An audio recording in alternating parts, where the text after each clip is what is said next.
No, speaking of not losing competitiveness, we also didn't lose our best defensive player, actually, maybe our best player on our TJ. roster, TJ Watt. We have been Can calling I for. argue something with you? Talk to me. Would Let's you go. think TJ Watt is the best player on the roster, or do you think Chris Boswell's the best player on the roster? Who do Oh, you who great when question. you think about last Oh, year, that's when you real think life. about That's last real. year, That's who real. do you think is like our Yeah. our most consistent, our Go ahead. go-to, So our yeah, savior, our listen, when you everything? break it down like that, and specifically last year, yeah, how do you not say Chris Boswell, man? How do you not? I know he plays kicker, but let's be real. The consistency, the reliability, we know when we cross midfield, we have points. We are Yes, guaranteed to get 3 points. yes, yes. Now, See, thank what you for happens after that, we're indulging me. guaranteed to get 3 points. So absolutely, I do. And Thank I'm you for team Boz. indulging. Literally, just seen Boz the other day. He looked good. He's ready to go. All right, look good. He's ready to go. But yeah, I'm team Boz. Any of my the thing is this, I gotta argue like two of my former guys. I'm like real biased to any of my former teammates. And Fair. right now I got three Fair. left. Cam, Boz, and TJ. Last of a dying breed out there right now. I'm over here like, y'all keep going. All right, y'all the best. I don't care what nobody say. I'm always y'all, man. I'm always biased to y'all, man. But yeah, I'm like, oh, you got Boz and TJ. Dang. Yeah. Because it's like, No. yeah, if we remove the Boz element in terms of, what he does as a skilled player, that skill of kicking and the consistency with that, I look at TJ and I just say, man, what we have to ask of him to do during those games, to me, I'm like, yeah, he's been our best player. Like I said, Boz, we putting you over here. You're in your own category, Boz. You're in your own category, okay? So Because I'm not taking off the automatic. Boz. Boz is on. I feel great when I see Boz. I'm like, yo, Boz is gonna make it. It doesn't Boz matter is our what. automatic. Think TJ about it. is our heart. He makes us. Yes. He's like our guy. Like people felt offended that he wanted more money because they feel like he's like theirs. Come on, you know, and I get it. I get Mhm. it. And again, guys, I get it. Okay, I get that TJ Watt is the guy. Like I was just. This is a thing I do. Okay, I got I it. love it, TaNeisha. I was laughing because I say, you want to see which one matters more? Nobody got upset when they was putting Justin Tucker above Chris Boswell on these lists. They put Myles Garrett above that list, TJ Watt, and we like to lose our mind. Right. And that's all I'm saying. Mind. I feel like we all Lose their forget. Like mind. we won 2 games last year because of our kickers, like by the way. Boz is Like the man. 2 whole Boz games. is Boz is the man. Yes. You But think about no, the past okay. 3 years what Boz has been doing though, man. His accuracy over 50 plus. It's like, man, yeah, that Yeah. dude is special. Yeah. But once again, I think I look at him and I say, man, it gets lost now because of how consistent he's been. But I love his story because he's another one of those NFL stories where this dude was cut. He was at home waiting Was on he an at the Giants? opportunity. He Where was was he? he was Texans when he got cut from the Texans. I don't know where he got cut in between there, but then we brought him in. He was our third kicker that year. And now from there, you look at what he was able to do and grow into. It's like, man, this the year where we go from a Sean Sweesham, Garrett Hartley, I think his last name was, and then we brought in Josh Scobie, right? You remember him from Jacksonville? Oh yeah. Yeah. And I All thought of he was that going to be the answer. I was Didn't we ready for all? that. Didn't we all? Yeah. Pro Bowl it. We all thought it. It was the Kevin Love. It was like, yo, you're great in non-pressure situations. Like, bruh, Minnesota, you giving us 20 and 20, double machine. We get to Cleveland. It's like, yo, just stand in the corner, bro. Just stand in the corner. Don't move. You like, bro, what is that, man? No. Hit for 50 again, bro. Yeah.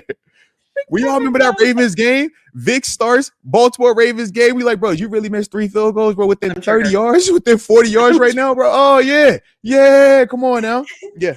I love it. Yeah. I love it. And the other thing is too, is like, let's be honest, when else do we get to give kickers love? So I will always ride for Boz. I'm always going to kind of throw in there and be like, kickers don't matter, but we like Boz. Kickers don't matter, but we like Boz. Right. Like they don't matter until they do matter. And then you're like, oh this God. You know how I go. And you better not miss. You better not miss. You got one job. You better not miss. Oh my gosh. And for the record, I'm happy we signed TJ Watt because I think, so I play this risk reward game. And I think that sometimes everyone is scared to do something because they're like, what if it doesn't work? What if it doesn't work? What if it doesn't work? And I'm like, what if it does? What if it does work? He's 31. Okay. Name another guy on the Pittsburgh Steelers roster today that you trust more than TJ Watt and probably Cam Hayward. Name a guy. Yeah. Somebody's got to get the money.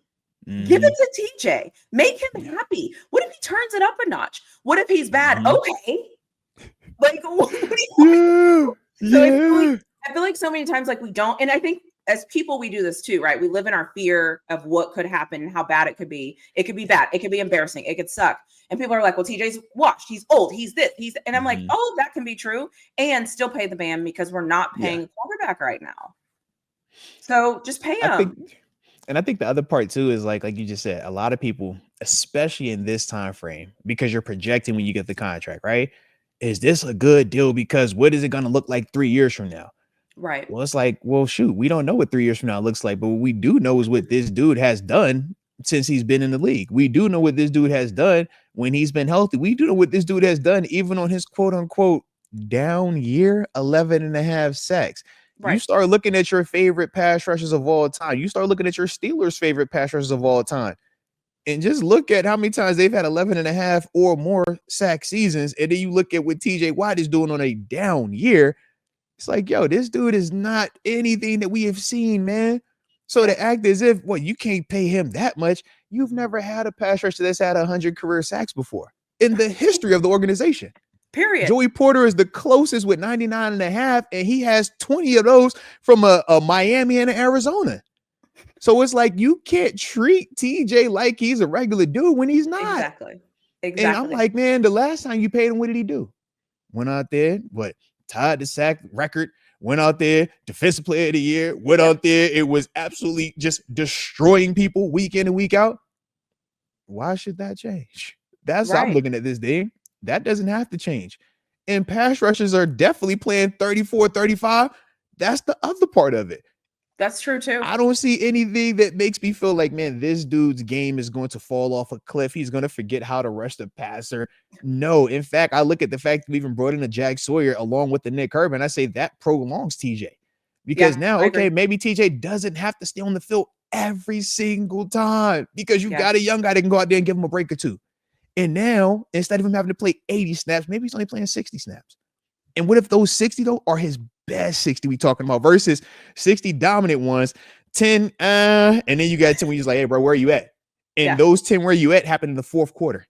And it's November, it's December. And we're like, yo, what is it? It's like, that's what we're trying to avoid. It's what we're trying to kind of offset, so to speak, while still making sure that we let TJ know, yes, we still view you as a better player than Myles Garrett, regardless of how much he got paid, regardless of his defensive player of the year trophy.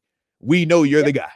And we're going to make sure that everybody in the league knows you're the guy. Now, what happens with Parsons happens with Parsons. It is what it is. But we're going to make sure that you are the highest paid non-quarterback in the history of it while we got this opportunity. And that's why I was, like I said, in support of it. We can get into, whoa, what if it goes bad?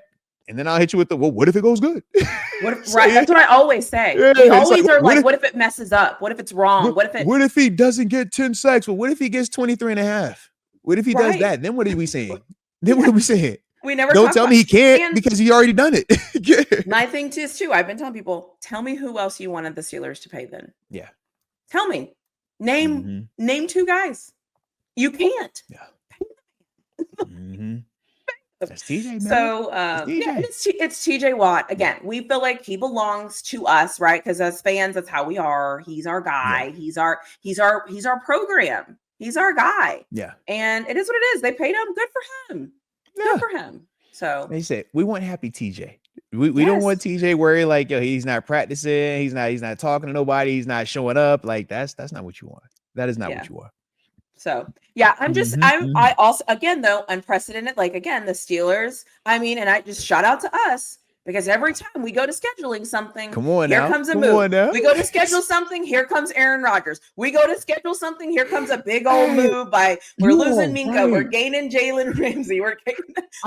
You forgot about the Rodgers part because so much has happened since we've started doing it. It's like, we did start this on Rodgers. Every time we're crazy. We're like, hey, we're gonna schedule this, whatever. Somebody else happens. Wild. This happened. TJ Watt got signed when we were like, hey, are we about to? And then it's like, by the way, it's TJ Watt. So hey, that's why I said next week send me a message, okay? Because we need this wide receiver too. So we need. He said Terry McLaurin is coming over from the Washington. I don't know which team they're gonna be named when the season gets here, but the Washington team. All right, shout out to Terry McLaurin. Disaster. That is a total disaster. But like, shout out to whoever's petty at Washington for the Commanders that has now their whole like stadium with the W's. You see it? Lined You see up. it? Yeah. Shout out to them. I love that petty. Like, if you could be petty with how much money you have, like, Oh petty. yeah. You're like, Be you know what? petty. You don't like the name? You don't like what we're called? Watch this. Yeah, deck out the whole Just locker. watch